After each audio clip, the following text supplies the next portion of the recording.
So if you could be here around 9, that would be great. Okay? Well, listen here. Hi, everybody, and welcome to 90 Day Fiance Classic Edition. I'm Mr. O, and today Miss H and I are going all the way back to the beginning, episodes 1 and 2 of Season 1 of 90 Day Fiance. We'll meet all the couples. Mr. O will give his first impressions. Miss H will talk about things she forgot, and there's also a big long diversion about state liquor laws for some reason. Anyway, if you enjoy our show, please leave us a rating on iTunes, and enjoy. Hello, Mr. O. Hello, Miss H. And welcome to a very special classic episode where we're going to be talking about Season 1, Episode 1 and 2 of 90 Day Fiance. Right, because those first seasons were 1 hour long episodes, so we had to get 2 episodes in to get the 2 hours. I know, that seems so weird. And I was looking ahead. It looks like there's only 6 episodes total, or 8, I can't remember. I think there's only 6. Yeah, so it's such a short season, which in some ways I feel like is good and bad. It's good because I feel like they cut it down to just things are happening. But then I think what you miss out on are kind of like the funny little, but little doesn't things. contribute much to the story, but it's still funny. Right, right. Sometimes the fillers can give a little bit of a comedic relief. Right. It definitely certainly gives us something to talk about. Yeah, so this first season had 4 couples, which is also a lot less, right? I feel like we always had so many more couples than that. Yes. I want to say that we're missing a couple, though, that wasn't in the first 2 episodes. But I don't know if I'm remembering that correctly. Well, because there was one couple that was only in the second episode. Right. Okay, so who was the most interesting for you? I think the most interesting, because I even put that as I was trying to get first impressions for all these couples because I haven't seen it before, was Russ and Pao. Because I didn't know what to think about either of them. Okay, so we can start off with them, which that's interesting that you thought they were the most interesting because I believe this is the only couple from this season that actually got featured on a spin-off, so Happily Ever After. So it was because everybody else thought they were interesting, at least for this one season. Now I think people have Russ and Pao, and more specifically Pao burnout, but okay, it was interesting to look back. So what was your first impression of them? All right, so my first impression was hit and miss, is what I said. I was like, I could not decide yet if I like either of them or not, or like anybody involved in the story or not. Like I could see it going either way. So Mr. O did a first impressions, and then we kind of decided that I would do I forgot how, since I've seen this season before. So I forgot how Pao actually really tried to be part of Russ's life. And it was nice to kind of see that she really put in a lot of effort, especially considering how things really changed in episodes or seasons after this season. Interesting. Yeah. But while we see this couple, Russ is 27 from Owasso. Say Oklahoma. Yeah, Owasso. It's outside of Tulsa. Okay, sure. And then Paola, who is 26 from Bucaramanga, Colombia. So it was funny for me to also hear there are some repeat locations. Cities. Right. Yes. In fact, 3 of the 4, I believe, are repeat cities from just even the recent seasons that we've been talking about. So Jennifer is also from Bucaramanga. But which is funny because Russ keeps mentioning like Bogota, but she's not from Bogota. Like numerous times he mentions like, well, it's a lot different than Bogota. Like I think he might have met her in Bogota. Yeah, possibly. Was what that's the impression that I got. But I did note that. So Russ is a oil engineer, an oil rig engineer. Yes. Who's still living with his parents. I say still, but he does it because oil rig engineers spend a lot of time like on the rig and not really enough time at home to justify having his own place. Yeah. Okay, I guess I should be pretty upfront my feelings about Russ. I think Russ is so good looking.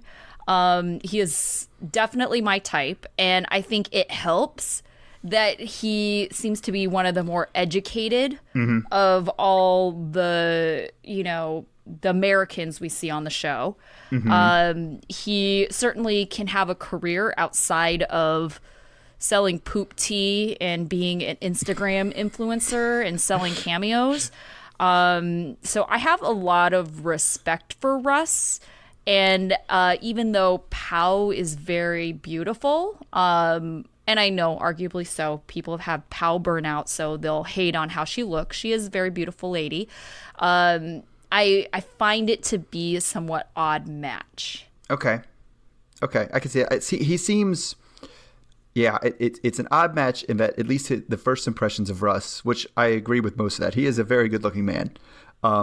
Ooh, Mr. O. Hey, I can appreciate it when I see it. Okay. But no, because and you're right, he's clearly educated, and oil rig engineers can make a lot of money. Like that, there could be, Sure. depending on how hard you work, it can make good money. But he also seems, him and his family seem very, and I'll say small c conservative. It's not necessarily meaning politically conservative, but Sure. very like just kind of a reserved, and we don't do much, and like this is we have our little groove that we go into, and everybody just follows along. Right. And that's like, Right. he's very much a, like he was in the show, jeans and polo shirt kind of guy. Yeah, definitely. So Russ is living with his parents. So the plan is that they are going to live with his parents, at least at first. Which is a thing. Yeah. What did you think of Russ's room? It's his same room he had when he was 10. Yeah. Like I don't. Even then, 10, it just didn't seem typical boy room. He was really into Disney and Beanie Babies. Okay. Well, it could also have been, depending on, I mean, we assume he went to college. Yes, And he did. So that when you leave, if you move out and you go to college, that can kind of be like your mom's storage place for some of her Disney stuff. Like, just put it in your room. Maybe. But the other thing too is, There were all the pictures. They were hung up. Yeah, I don't know. I could also blame that on her mom, and then he came back, because as a man, I can also attest to my childhood home. When you're a teenage boy, I didn't put any thought or effort into my room. And so whatever it was when I was 10, that's just the way it stayed, because I was like, I didn't think about it. Whatever.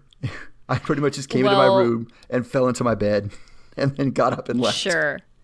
But Pal has to stay in Russ's brother's room. Right. Russ's brother named Ryan. And I noted that Ryan definitely has more of a big kid room. He had like baseball and sports and things like that. And to me, I was like, okay, that's more of the room I was kind of expecting, not the Disney meets Beanie Babies situation. Sure. I mean, I think, like I said, so 10 is probably a good freezing point, because I think you're still kind of into stuffed animals when you're 10. So I could get the Beanie Babies.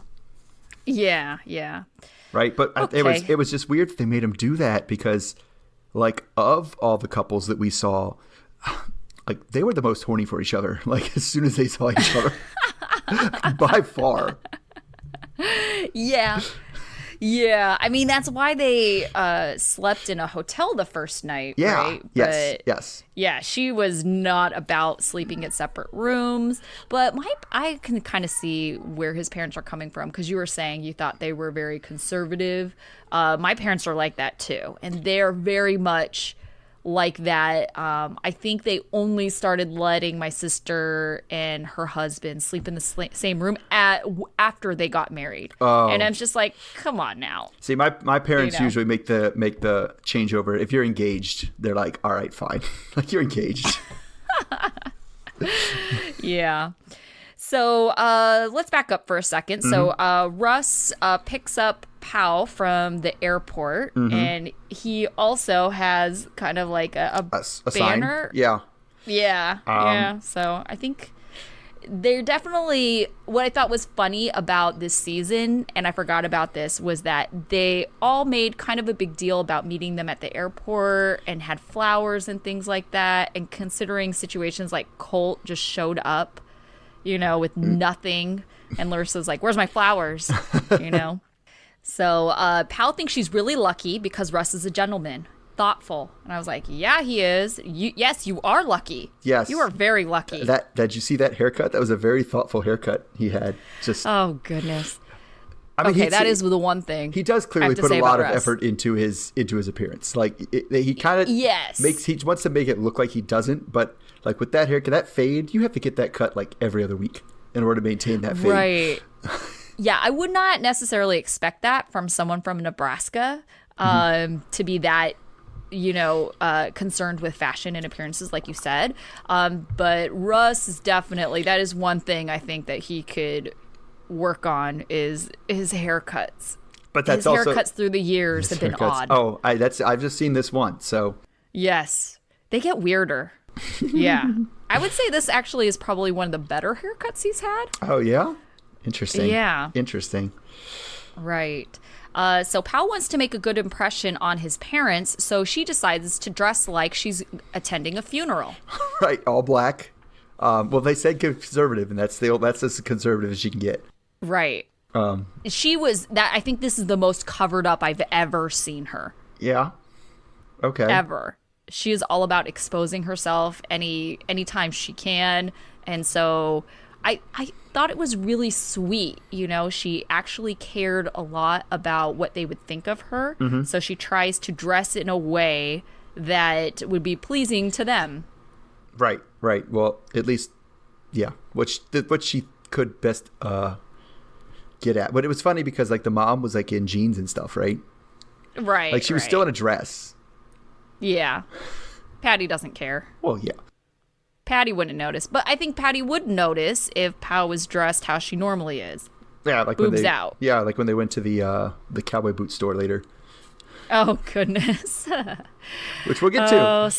So yes. So they give her the meal, and I will notice this because they fed the same meal that my parents would probably give you if they were like, oh, it's a bring your fiance. We're going to have a nice special occasion meal, which is just plain steak, baked potatoes, salad, and asparagus. It's like, yes, that is a white person meal. Yes, that is exactly what that is. Oh, that's funny because that would be probably what my parents would do too. Yeah. So I was very much like, oh, yes, I see where this is coming from. Mm-hmm. Right. So I think it was really funny that, Pal says that she's a little crazy. I was like, oh, God. Yeah. She knows. Right? Yeah.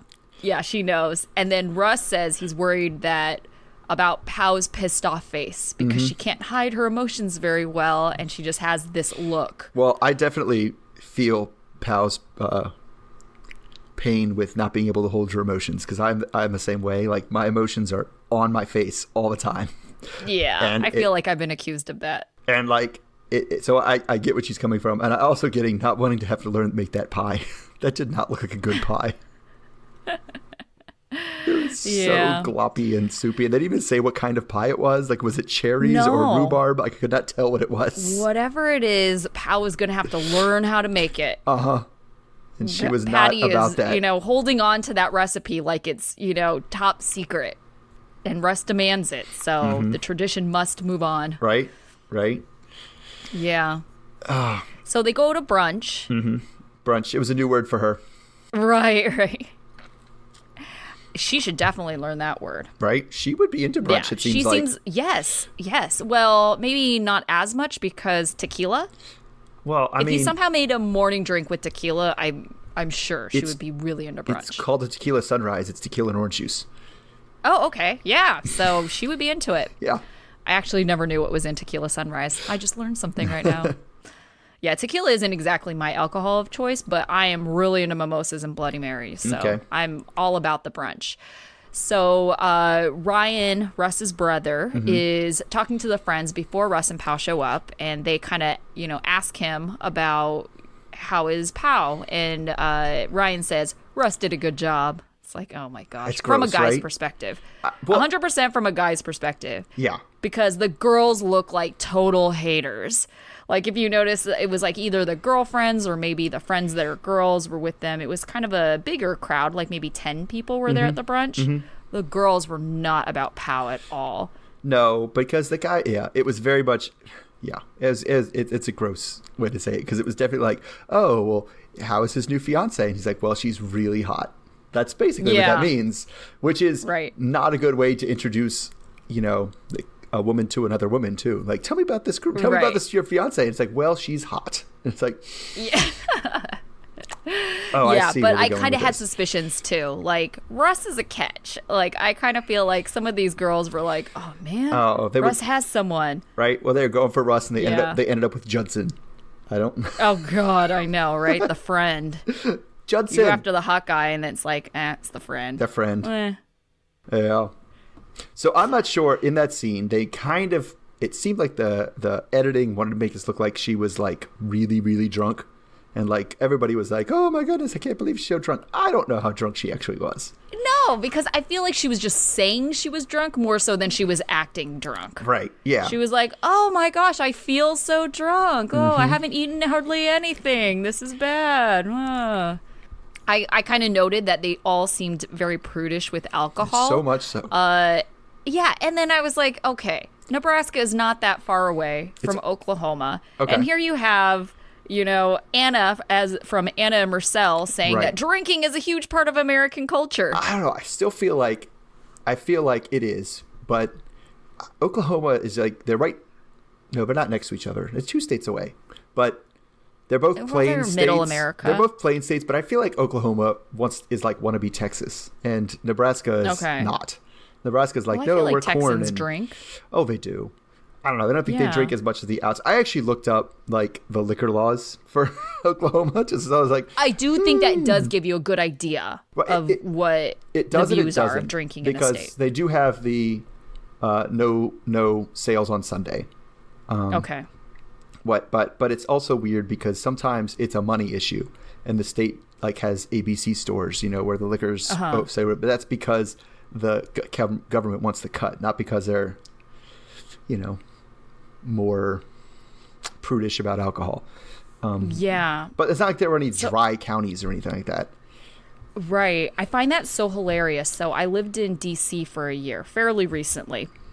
And I was shocked at all the place. I just wanted a bottle of vodka, and it might have been a Sunday when I went, and not just for me, like I was getting it for a party, but, like I live in California, and I've lived in California for majority of my life, with the exception of the 1 year I lived in DC. In California, in the order of places I would go to buy a bottle of vodka, it would probably go something like Target would be my number one. Okay. Then probably a Bevmo. Then maybe the grocery store would be after that. Then a CVS, and then a, 7-Eleven. And then, actually Costco would have been up high because Costco has really cheap vodka. And then all the way down my list would be the liquor store, because the liquor store is the most expensive place you have vodka. So that is not the place you go to buy alcohol here. Mm-hmm. And it was funny to me because when I was in DC, I went to all those. I went to Target, I went to CVS, I went to 7-Eleven. None of them had vodka. And I was like, what is up with this place? Mm-hmm. And then I learned that you can only get liquor at a liquor store. And I was like, I guess that makes sense, but that's so weird. Yeah, so I'm in Maryland, and in Maryland, you can only get beer and wine at liquor stores. Like, they don't even have beer in the grocery store. Like, I have to make a special trip to the liquor store to get anything that has alcohol in it at all. That was kind of how it was in D.C., and I had to ask someone about it. Right, and I went down my list of places I would go here. So my understanding is the worst state, and it doesn't really fit with the theorem that the stricter the laws, is Pennsylvania. Like Pennsylvania, you have to go to a bar to buy a 6-pack. So you can't buy a bottle of anything. Yes. Or you can buy it from behind the counter, and they'll sell you the package, but you have to only if they also sell it for consumption on the grounds. Can you also buy, and you can't buy I don't think you can even buy a case. Like, you have to buy it in 6-packs and stuff. That's Pennsylvania is the crazy weirdest to me. Is it because there's a big Amish community? Possibly. Not that they're making the laws. I mean, and then in Maryland, what happened was they just never changed the law because the people who own the liquor stores, right? Right. Who is now actually, Total Wine, the big liquor chain, right? Yes. He's a congressman from Maryland right now. Oh, really? Yeah, the guy who started that is a congressman. So they are huge lobbyists. Every time anybody comes to come up with a law that changes it, all the people who own the liquor stores are like, no, liquor, alcohol only in liquor stores. Oh, interesting. Yeah, we just got a new Total Wine and More, but I mean, we've had a bunch of those places anyway. I like that place. I recommend the cheese bacon or bacon cheese. It's like bacon bits in a cheese. I don't know, but you can get it there. It's really good. Oh my gosh, I can't believe we're still talking about these two. So then they go to buy boots, belts, because they believe that this is the fashion in Oklahoma. A whole cowboy get up. I don't know. I always feel like unless you are actually driving cattle on the damn range, it's a costume. Yeah. Like, it's a costume. That's what I kind of thought it as. Like, how are people still dressed like that? I feel like they're not. No, I feel at least that's, unless you're going my to a rodeo. East Coast bias. I've been to rodeos and I don't dress like that. It's cosplay. It's cowboy cosplay. Okay. Well, maybe they have more opportunities to wear that, but that's not something you're wearing on a daily basis. No, not unless you're like an oil baron and no one tells you no for anything. Right. So they actually do wear the new stuff because they go line dancing. That's another place. Yeah. That is the place, the opportunity for line dancing, which Right. Man, that's not my jam, but okay. No, me too. It's not a thing. And then Pal rides the bull. Uh-huh. And that was pretty much their segment. Pretty much. They're trying to respect their parents' wishes by staying in both rooms, or at least Russ is. Right. Pal is not about those rules. That was pretty funny. The way they filmed that with the lights turning off and then turning on, that was pretty funny. Yeah. I give it that. Yeah. Right. And so they both want to move out, which would be for the best. Yeah, I'm surprised he didn't already, because he said, well, we don't want to do it for like 3 months, right? He said, I don't want to get a place for 3 months. But it's like, but if you plan on marrying her in 90 days, you're getting a place for at least a year. Yeah. And that becomes an issue later on, past this season. Pow doesn't want to live there, but Russ does. But if he'd been locked into a lease, more of a reason to stay. Okay, so who did you want to talk about next? Let's talk about Alan and Kirliam. Oh, I love her. She is so beautiful. And so it was funny because she is in this season, she's 21. She's from Guyana, Brazil. Mm-hmm. Same location as current 90-Day Fiance star, use that, I don't know, quotes. Yeah. Juliana. Oh, okay. Both beautiful women. Mm-hmm. Absolutely. And Alan is 29, and he is from Los Angeles. Mm-hmm. So what was your first impression of them? I just put adorable. Yeah. She's just... Yeah. And it's mostly her that's adorable. Like, right. Alan's not a bad-looking guy, but I don't know. He's not my type. She's super adorable. I could see how Alan could be someone's type. Let's put it that way. I guess, but I think it's funny because he's from LA. I don't know. He doesn't really have the LA look. That's true. So I don't think he's most people's type in LA. Unless you're Mormon, because Alan's Mormon. Because he's Mormon. He only said that like 15 times. He just happens to be Mormon. I just happen to be Mormon. I love they threw in a picture of him in his Mormon mission getup with the short sleeves and the black tie and the black pants. Yeah. Yep. Mm-hmm. Yep. I'll tell you what, man. I actually mostly have great experiences with Mormon mission guys. They've helped me move a couch. Like one time, I was moving something in, and they were just like, "Oh, can we help?" And I was like, "You sure can." They just happened to be there. So yeah, they're always super nice. Yeah. So I forgot how endearing Kirliam is. Like, I adore her. Mm-hmm. She's just the sweetest thing. They have a very interesting timeline too, because they've been engaged for a year, so that's assuming that she was 20, but his Mormon mission hadn't been for a few years. Oh, okay. And so yeah, they I thought very 29 much, was late to be on a mission. That seems even 28 if it was a year. Right. I think they say 26 is usually the oldest that gets called for a mission. Okay. But even then, it's been years before, so you're definitely getting into the underage minor years for Kierlam. So there's definitely something a little sketchy about their timeline. But I'm not suggesting anything happened when she was underage, because I absolutely don't think they did.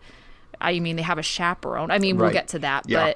But, she, but he certainly met her, I believe, before she was of age. Yeah. But they're not allowed to date when they're on their Mormon mission. So him meeting a girl. So he had to come back. Is And okay. I don't know, I gathered my assumption was that she converted. Sure. But I thought it was funny when he was talking about how he had met her, and he says things like, there are things I've never felt before. Feelings started coming up. And I was like, it sounds like you're describing an erection. Right? I don't know. So, yeah. At 26, I hope he'd felt that feeling before, at least. Well, I don't know. I don't think Mormonism can stop that from happening when you're 13 years old. No, definitely not. But, I've heard some really sketchy things about Mormons and their workarounds to not having sex. It's not. I don't know. That's another one. We'll come back to it. We'll come back to that. At some point, That'll maybe. come back. I don't know. It might be a little too inappropriate for this podcast. Yeah. So she's been engaged for a year, and Alan goes down to Guyana, Brazil, to meet up with her, to then bring her back, because she's barely been out of her town. And so he's just trying to help her navigate, the travel and things like that. Yeah. So she's never done that before. I didn't even think about that. I thought it was really nice that he went down there, and I kind of wonder why more of them don't meet them in their country and come back. Right. But yeah, the idea of she's never been out of a town. She probably doesn't know how to get to an airport, and how she would have to figure out how an airport works. Yeah. So that did make a lot of sense. So they show her in her home for a little bit before they head out, and he asks her, "Do you love to wash dishes?" And she says, "Yes." And I'm thinking, lock it down. You're not going to find many of those in LA. I don't know. Everybody has at least one chore that they don't mind doing, right? Oh, dishes is not one of it. Dishes are my least favorite chore. I mean, the most common one people like is ironing. A lot of people are like, I like ironing. It's very satisfying. Really? Yeah. No, I don't like that. Maybe vacuuming. I don't mind vacuuming. There's usually something that just hits your sense of satisfaction that you're just like, this is okay. Yeah.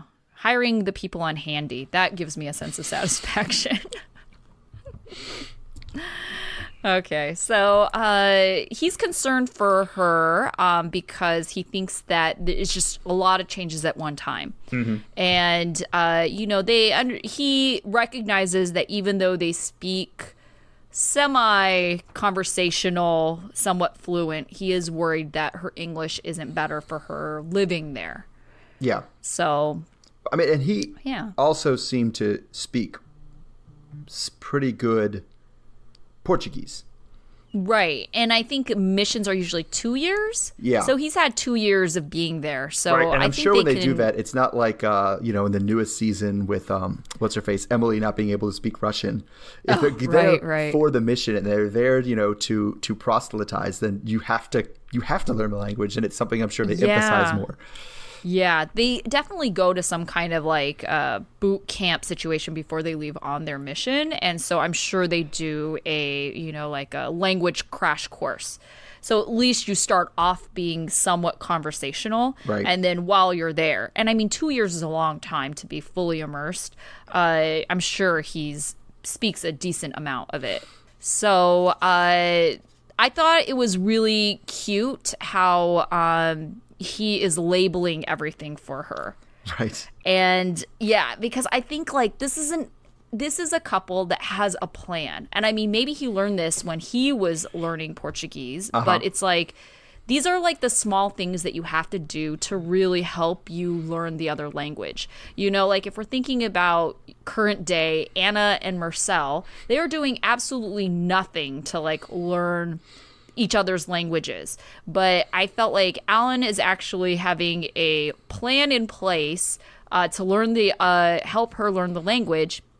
And actually, it's really interesting. They say the Finnish have the highest literacy. And one thing I remember when we were doing our educational classes, like back in the day when we were first getting our credentials, one of the things that my English literacy professor had said was that one of the reasons why the Finnish have such high literacy is because everybody watches TV with captions on.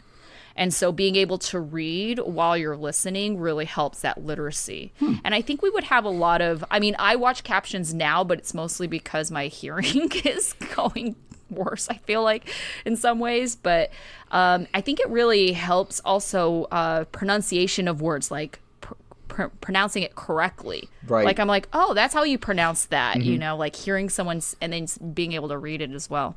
Yeah, I noticed that, Carolium specifically did that. She's making a more concerted effort to learn the language than I've seen a lot of the other ones. Because like she will not know a word, and she'll ask him what it is, and he'll say it, and she'll repeat it, and like he'll say it again. And so it's both of them. You know, I don't know. They're putting a lot of effort in, and that's good. Yeah. So she's in America, and she's just so adorable how excited she is for everything when they go to Hollywood and are looking at the Hollywood stars. And she wants to find John Depp's. Yeah, she's so sweet. But already he's coming off a little jealous. You know, it's like, okay. She is very beautiful, so I can understand his concern. But I don't know. I feel like he should feel more secure in their relationship to not get irrationally jealous. And that was one I couldn't tell. Yeah, I don't know what's going on with that. I guess I will see as the season goes on. I can't tell if that's kind of like the producers bringing something out, or if he does have more of a jealous streak that might come, that might wag its head. Yeah. Okay, so they go to the grocery store, and that's what I was going to say about them. I was like, I forgot how endearing Carolyn is. Like, she's scared of the scanner. She's scared at of the the grocery scanner. store. Yeah, that's adorable. So adorable. Cute. Yeah, she is very adorable. Okay, so then kind of the last bit they had was Kent, the chaperone. Well, yeah, there were two different strategies they used. Chaperones. Yeah, the chaperone first. Yes. 2 different chaperones. Right. First was, I don't know, man. That just seems, I guess well, that's this going back out to, of my I culture. think we had another situation. Yeah, we had another situation. I can't remember what couple we were talking about the how do you accidentally have sex? And I mean, he even corrects himself at one point. He's like, he said, oh, we don't want to accidentally. Well, I mean, yeah, but I feel like there's steps before you get to that. Right, yes. And at one point, you just have to have self-control. It's a little bit of willpower. It's not even that much willpower to not do it. It's not that hard. I don't know. Carolyn's pretty hot. She is, and within 90 days, like, I guess, I mean, so what is he saying? Like, the chaperone was that, first of all, I cannot imagine being close enough friends with somebody so that they could be like, could you come over to my house and make sure I don't bang my girlfriend? Be like, no, I'm not going to do that. It was kind of comical. You go to sleep first. No, right. You go to sleep first. That was like you hang up no, first. No, you can go to sleep you first. hang up. Are you feeling tired? Yeah, Kent's a hero. But then Kent isn't available.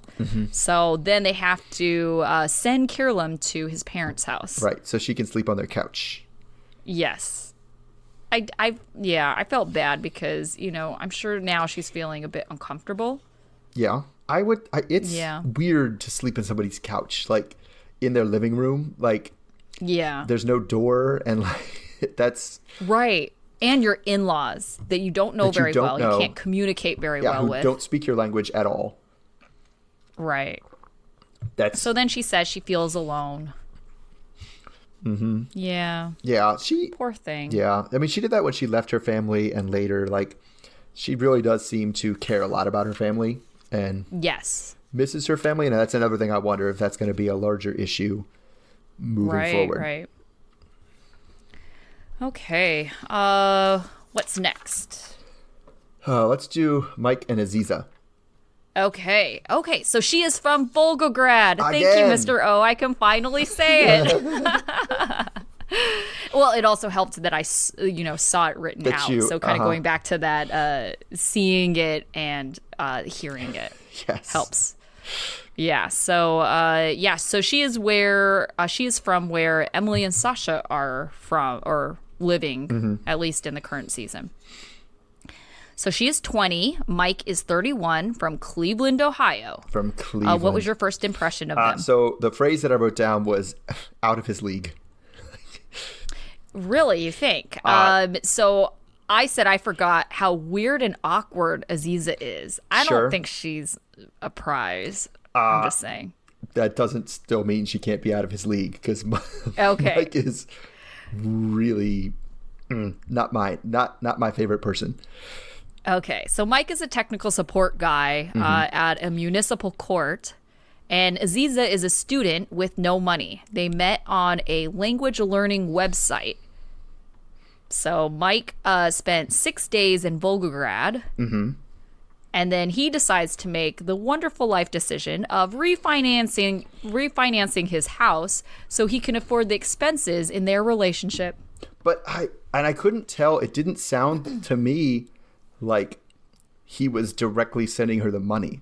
Like he needed that money. He needed that to buy the plane tickets and Right. You know, The visa stuff too. and stuff like that. Like it was the fees. It wasn't money that he was like. It wasn't like gold digger money that she was just like, I need it. Yeah. Right. And I thought it was he was in a better situation when he talks about he's willing to spend the money. He doesn't have any regrets. And he seemed to be realistic about spending money on her and how it's really not just for her specifically. He's not buying her, clothes and iPhones and things like that. He's really spending it on, working to get her there so they can be together. So like their relationship. And we'll see that house later because I don't know. He puts a lot of him is in that house. Like I feel like he put a lot of himself into that house. Right. He said it's his pride and joy. Right. So I guess my issue with Mike is he only makes one face. He only has one facial expression and he makes it Sure. all the time. And so it seems to me that it just makes him look like he's super like not even involved in what he's doing, like present in the scene. He just like he's always kind of like floating around out nowhere. Like, are you even paying attention to what people are saying? Because I don't think you are. Right. I don't know. Maybe he fits kind of the stereotype of a technical support guy. Yeah, he certainly does. But yeah, I mean, they're not really known for being especially charismatic. So, I mean, maybe that's part of it. So, Aziza finally gets here. And apparently she is just scared or confused by everything. In New She York, said she was scared of the road. she was scared of all the cars driving by really fast. Yes. I guess they don't have cars in Right. Volgograd. Okay. They don't have that many. There are a lot of cars in New York City. Like, Yes, there are. But it was funny because where they were when she said that didn't seem like a crazy amount. no, but it was also a large amount. The other thing you got to get used to in New York City that is different than other cities is how there's always so many people. Like the sidewalks are full, and like there's you always have to be like paying attention to where you're stepping and where you're looking, and are you in somebody's way? So it is like can be overwhelming if you're not used to it. Right. So then she also points out about our weird American windows. Right. Which I thought that was cute. Like to be like of all the things that are American, you're like the windows that pull up to open. It's crazy. Yeah, I don't know. I mean, I think I they guess push out. so. Maybe I think that's regional because I feel like I don't know. I We mean, don't I've seen really all have kind of windows that windows. are like that either. Oh, my windows are all like that. They all pull up. We California. I mean, I'm not saying those windows don't exist here. Yeah. So But they open we're like more a of like a this- like a door, Like a door, hinge? like a slider door. Yeah. Not even a hinge. Oh, a like slider door. slides. No, yeah, mine are left all, to right. Yeah, I've only ever had double hung windows that you pull up like that, and you can pull them down. I was trying to too. think, when was the last time I was like, when I lived in DC, I had windows that were like up, down. Yeah, but here, left, right, I think are most of our windows. Crazy. Well, some older houses have the crank windows. Oh yeah, the crank. I've Or seen those too. ones open out. Mm-hmm. Yeah. Yeah. So, and then she points out the food portions. She's like, "This is for one This is person." for one person. Which, to be fair, she weighs about 30 pounds, but Oh my gosh! she's Yes. so skinny. She's so Yeah. skinny. And Right. And then she also points out the red light in the bathroom. What is that? I didn't know either. What was that? I was wondering about the same thing. Is it like some sort of heater? I think it might be a That's heater. what I was thinking. Okay, I was thinking it was some kind of weird heat lamp in the bathroom, Yeah. and I was like, okay, that might make sense because everything in there is tiled, so I'm sure in the wintertime it probably is frigid. And he didn't have central air. Like, he had window shakers in all of his rooms. Oh. So I wonder what kind of heat he has. It wouldn't surprise me if he had like oil heat or something like that, and there wasn't actually any heating thing in the bathroom, and that was what you had to use. Oh, It was an old house. I don't even know what an oil heater is. Oh, it's the ones with radiators. Like, Oh, okay. Sure. they have the floorboard radiators. Yes. You know what I'm talking yes. about? Like, yeah. Right.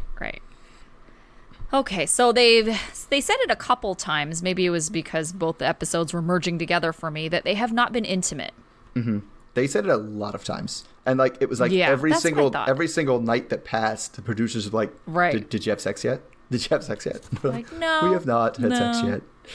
All right. I kind of appreciate that they're taking it slow, but it does kind of make it seem like there isn't physical chemistry there. Yeah. Right. And I'm not saying they should be like trying to rip each other's clothes off. I mean, I appreciated that they said that they were just trying to get to know each other and feel more comfortable with one another. Yeah, and that's totally.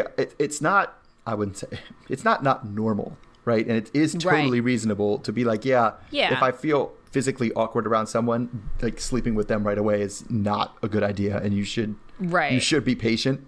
But they were also kind of, some of it was a little not judgy, but they were like, it's only been 13 days. It's like, I don't know if you've been on, like, if you think of it rather than 13 days knowing them, because they knew each other for longer than that. They only were physically together for 13 days. Right. Like, if you're dating someone by date 13, that's not like. most Okay, people are here gonna what have I had think is the sex. bigger issue. If you know you are going to marry this person, Yeah. I feel like you should be thinking about them a little bit differently. And I would hope you would feel comfortable with someone that you're going to marry. Yeah. So, I mean, just based on that to me is what seems weird. But I mean, Mm-hmm. I understand like wanting to feel comfortable with them. But if you don't feel comfortable, why are you engaged? I think that's the bigger question for me. And the thing is, all of these engagements are very, very, and the way everybody talks about them are tentative engagements. Like, we had to be engaged or else we couldn't get the visa, so we're engaged. Yeah. But we're really trying to decide if we want to get married. Because everybody talks about how 90 days isn't very long. And I'm like, well, most people don't plan weddings in 90 days because you could have started planning your wedding 3 months before she came. You could have like had everything together. And I think that's probably the reason why they came up with before the 90 days is to cover like half of these couples. Because, I mean, Alan and Carolyn met in real life before, and Russ and Pau also met in real life before. And so to me, they seem like the most connected. Well, I think they all have met in real life before. Yes, but I mean like For extended, sorry, I didn't mean to extended say time. it like that. Not even that, but that's how they met. They didn't meet online. Whereas, you know, your other couples have all met their people online. Okay. And so they had to get to know each other online first before they met in person. So I think just the relationship developed differently where, you know, when they were physically in the same space, it was like this expectation that their relationship was farther along because they've had these emotional connections at this point. Okay. I get that. Yeah. Mike's dog. Love that dog.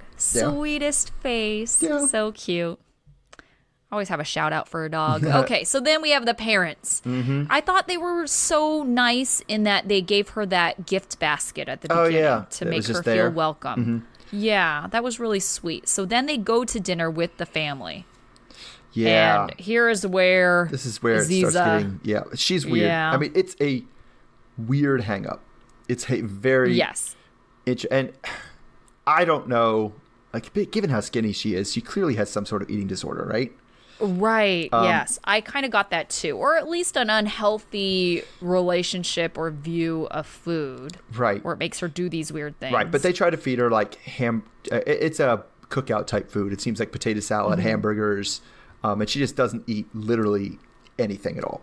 Like her plate is sitting in front of her empty the whole time. Right.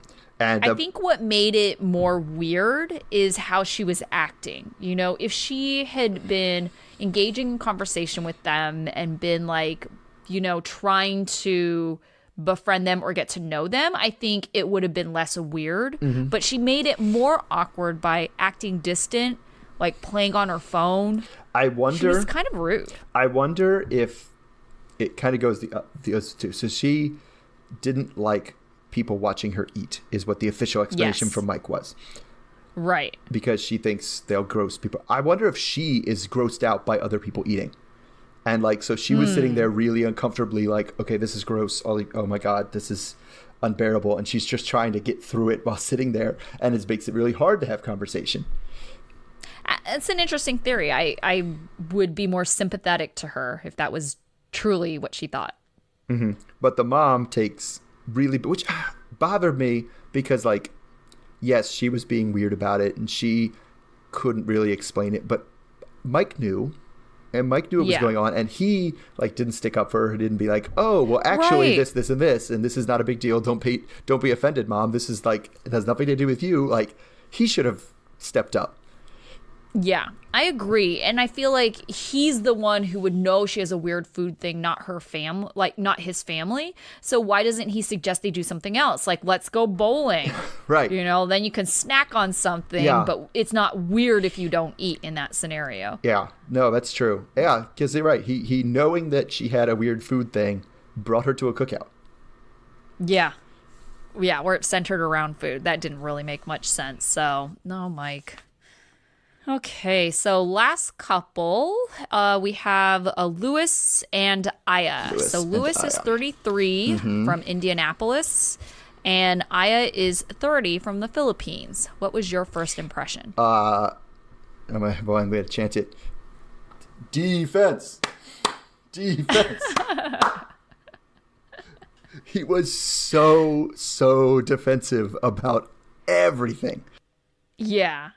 Almost like preemptively so. Yes. You know, like that whole thing with having to tell his kids what a mail order bride are. Like, that didn't need to come up. 7-year-old kids aren't running around asking their friends, oh, your dad has a mail order bride? It's like they don't know what that is. So you don't need to tell the kids what that is. You did not need to tell the kids that because no. I will tell you what. Those kids' friends do not give two shits about their friend's dad's girlfriend. Absolutely. Like, yeah, exactly. There was such a bizarre conversation. So weird. And that was the first time, among many times, that he was like, well, you send him to me. You have any questions? You send him to me. Hi, Lewis. Oh, goodness. So Lewis was married at 20. He has 2 boys, Lewis, who's 10, and Donovan, who's 7. And his ex-wife is Tanya. He meets Aya online, and he says it takes them 3 months to fall in love. Well, before he mentioned that, he had to make sure we knew that he did not go through a marriage broker. Yes, which also, what is that about? Information, like, oh my gosh, I don't know. Maybe it's one of those things where there's not a whole lot of diversity and interracial couples in Indianapolis, so maybe that's why he kind of feels like people are going to be talking about him or questioning it. Yeah, I thought more. It was weird that it specifically, because that could come up with everyone, because especially when I think of mail order bride, quote unquote, I usually think Russian.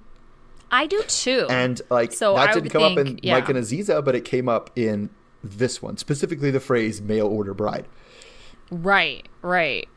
Yeah, I thought it was really weird. And then just a random note, I don't know what production does sometimes. It's like, why do we have a random shot of him fidgeting or playing with himself? I couldn't tell, like, why they had a crotch shot. It's like, why? Cut this stuff out. Like, we don't need to see weird stuff like this. I didn't even notice that. It's like, I sometimes wonder, are these things planned, or is it just like by accident you're like, oh, that was just part of the footage and, you know, whatever. I feel like they could have cut around got it. lazy. You could have gone to B-roll while he was know. talking. Like, you don't have to show him, you know, picking a wedgie or whatever he's doing. I don't like, know why.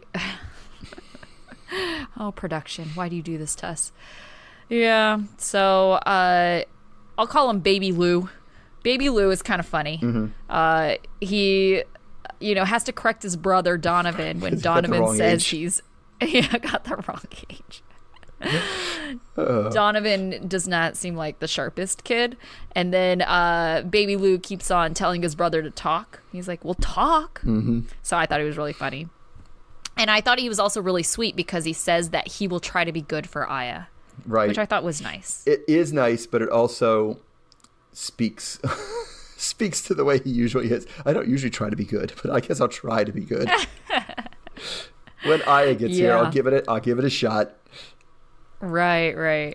So then you finally meet Tanya, Lewis's ex-wife, and I think they look like a couple. I don't know how else to describe it. Like their style, they look like a couple. Yeah, they definitely come from the same background, and like they just I don't even know what you would call that, like a rockabilly. I don't know, biker. It's a little bit biker because she has a lot of tattoos. And he's got like, and she's got that pinup style. With the makeup hair. and the makeup. Yeah. All right, but she's got the tiniest eyebrows.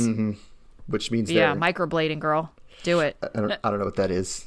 Microblading is a newish thing where you basically, it's like temporary tattoos to your eyebrows. Okay.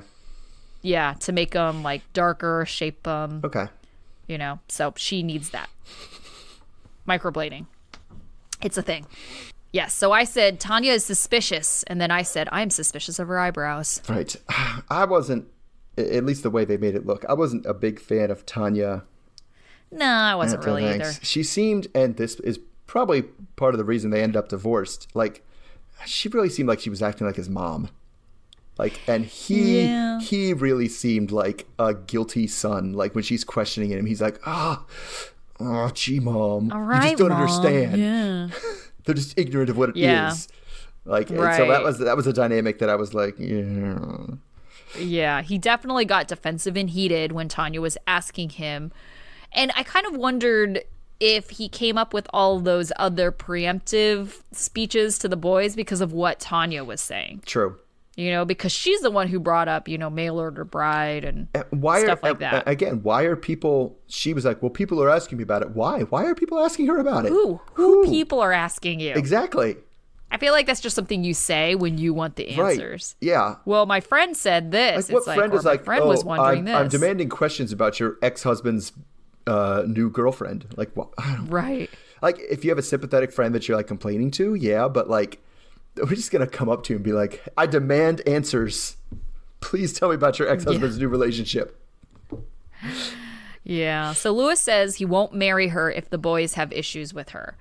I appreciate that people say this, but what exactly would that look like?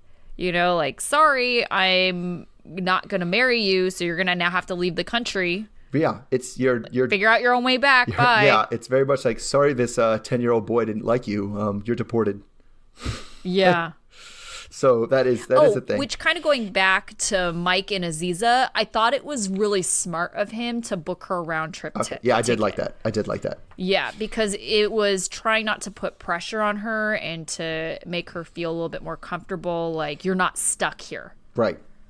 No, I agree. That was a good move by Mike. Yeah. Okay, so then Lewis goes to the Philippines to meet up with Aya. Yes. Aya actually has a reason why she loves Lewis. She says she feels comfortable with him, which, okay, isn't the most solid thing because it's still a lot of intangibles, but at least it's something. At least it's a thing. It's not because I love him. Yeah. Yeah. Comfortable. Yeah. Because we're meant to be. Those are the kind of vague things Right. that like drive me nuts. That's not a reason to love someone. Right. But he too went to the Philippines to get her. Yes. Mm-hmm. Yeah. She might have also had a rural situation there. I don't know, because I know a lot of Filipino people, and her English is incredible.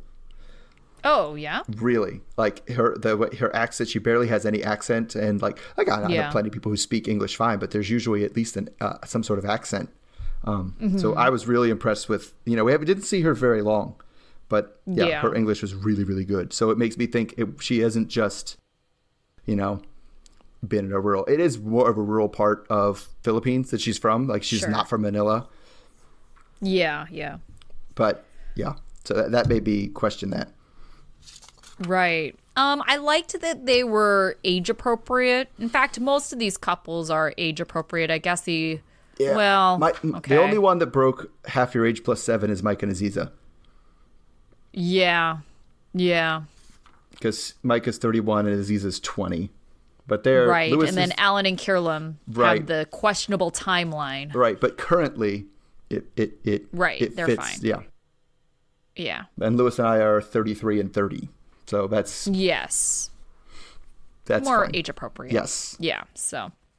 Yeah, I feel like the age inappropriate ones are something that kind of lead into later. Yeah, definitely. Okay, so was there anything else you wanted to talk about with this episode? No. What overall did you think of? Okay, so we started, and it's the newest one. So something that it came up a lot more. Like I feel like they really stressed being the first 2 episodes of the show. They stressed the premise a lot. And we're like, we only have 90 days. We have to get married in 90 days. They said it about 1,000 times. Yeah.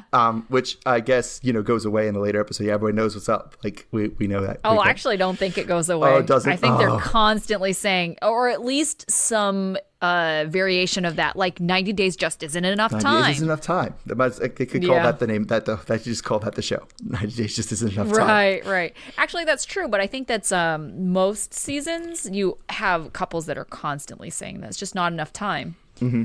So I don't know what the solution to that is. I feel like if it's not enough time, then you pulled the trigger too early. Maybe not. You shouldn't. Right. So that's what I was going to say. I don't know what the solution is. Is the solution to be far, like long distance for longer? Right. Because a lot of them, and this happened because the ones we talked about that weren't as physically connected, right?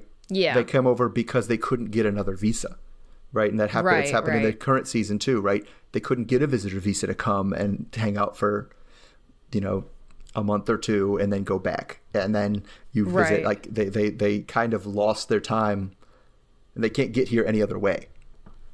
Yeah. And that's if why they they were pulled the trigger. Smarter, maybe they could come here on a student visa. Mm-hmm.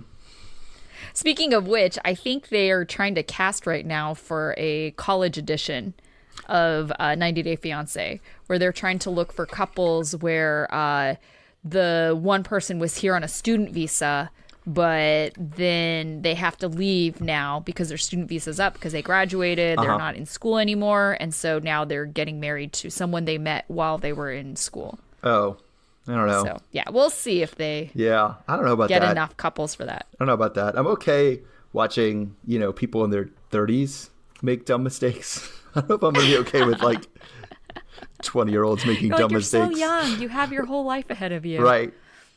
All right. Speaking of which, life lessons. Did you have a life lesson based on these episodes? I don't know. Did you have one? I did. I said, always have a contingency plan instead of putting so much pressure on yourself to keep going with the decision. And that stemmed from Mike's genius of getting a round trip ticket for Aziza. And especially since Aziza was so awkward, I think it helped her to feel that there was some kind of backup plan and that this wasn't like I'm ruining my life. This train is steamrolling ahead. There's no reversing this. Like, we just have to do this. Okay. I guess I would say just do a little research. I know Like, and I feel like, Alan looked like he was looking for ways. What's going to be different about Brazil versus LA, and what are the kind of anticipating the problems. But like, Pal got to Oklahoma and was like, I don't know what Oklahoma's like. Like, I don't think Aziza knew where Cleveland was. Like, little things like that. She might have picked a different guy. If it was, I mean, yeah, I can think of worse cities in Cleveland. Not a ton, but a few. I can't judge. Yeah, I can't judge. I haven't been to Cleveland, so. Oh, I've been to Cleveland. It's, it's pretty generic city. It's like nothing. Okay. I mean, I know but I do know about it though. I know housing is really cheap. And so I know he keeps talking about all of it, this house that he put it all into. I know that was not like compared to like here or where you are, like, it was not a very expensive house. Right. At the same time, I mean, he's by himself and he's a tech guy. Yeah. And that's something to be proud of. I think if you're single and, you're only like a single income, like, and you're proud that you were able to buy a house, and especially if your family doesn't help you out, I think that's definitely something to. Yeah. Well, I mean, the part of the reason the housing is cheaper is because the pay is also less no too. one wants to live. Well, you're not going to get paid as much as a tech guy there as you are in California. Right. And then also he works for for the city, the county. Yeah, he works for the city. Yeah, and I can't imagine you get paid a lot as a government job like that. Did you have a favorite, like a student of the week or class dunce? Yeah, so I did both. I did both. So my student of the week was Kirliam, just for being just adorable all the time, and it really endearing. Not just like adorable, like looks wise, she's pretty and all that, but like the way she acts, the way she just seems so loving towards everybody, and really not gung-ho, but like willing to try everything and willing to go, always has a positive attitude. Yeah. Right, like she was scared of the scanner at the grocery store, but she still used it. But she still did it. Exactly. She's not like a Tim who's scared of everything, and so he just doesn't want to do it. Yeah, so my student of the week was Pow. And I think it's because kind of knowing her now versus back then, I was very impressed with how much she tried to fit in and to get his friends and family to like her. And I just think it really showed how much she really cared about Russ because she wanted to make a good impression on the people he cared about. Yeah. Sure. Which then leads me to my class dunce. Okay. Which is kind of the opposite behavior because Aziza did not give a crap about Mike's friends and family and did not care about making a good impression on them. And, she just was rude, and part of it I'm sure is maybe some cultural, maybe one of her phobias, and just her not feeling comfortable with English as well as she should. But, it's like she couldn't even put on a happy face. I swear the girl didn't smile the entire time. Yeah, that's maybe true. That may be true. All right, so my class dunce was Lewis. Just for, I don't know. It's almost sounded like he fought with everybody else and was so defensive about everybody else because he was trying to convince himself. The number of times he said, I'm 100% sure this is exactly what. It was like almost like he was trying to get Will himself to believe that this was a good idea. And Will himself to believe that she wasn't a mail order bride. Just kind of that, maybe it wasn't the right time to pull the trigger. Plus he said the classic thing where it's like, if it doesn't work with her, there's nobody else. Oh gosh.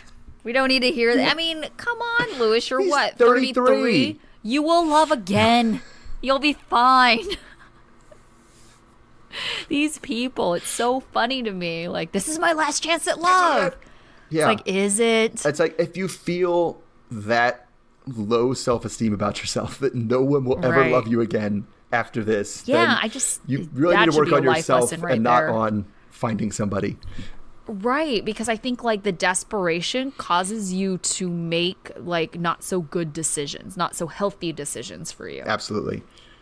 Yeah. Oh goodness. But so next week we will do the same thing where we will be recapping the current season of 90 Day Fiance.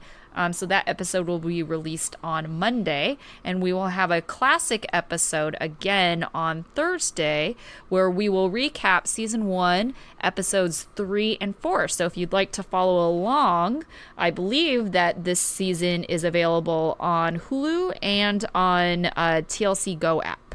Yes, that's right. Okay, well, until next Monday then. All right. Okay. All right. Bye. Good.